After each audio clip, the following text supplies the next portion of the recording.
a new estate somewhere.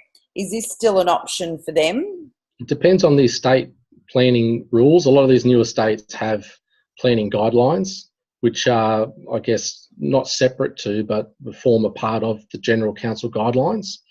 A lot of them do allow it. For example, we've got one in for council for development application at the moment in a new area, houses all around it.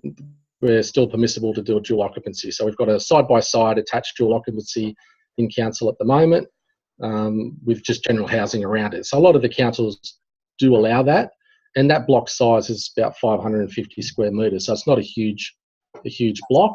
But it must be wide if you're doing a side-by-side on that one. Well, not generally, because they become long and narrow each year.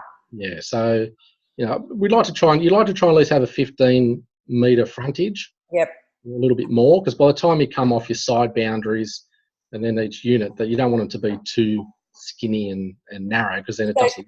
If someone, if someone's got, like, say, 16-metre wide block, yeah, but they're on a corner and they've got to allow extra on one side, so they've only got, say, 14 metres to actually build on, can you do anything with that? Yeah, well, see, corner blocks are probably even better, because corner blocks you have two street frontages.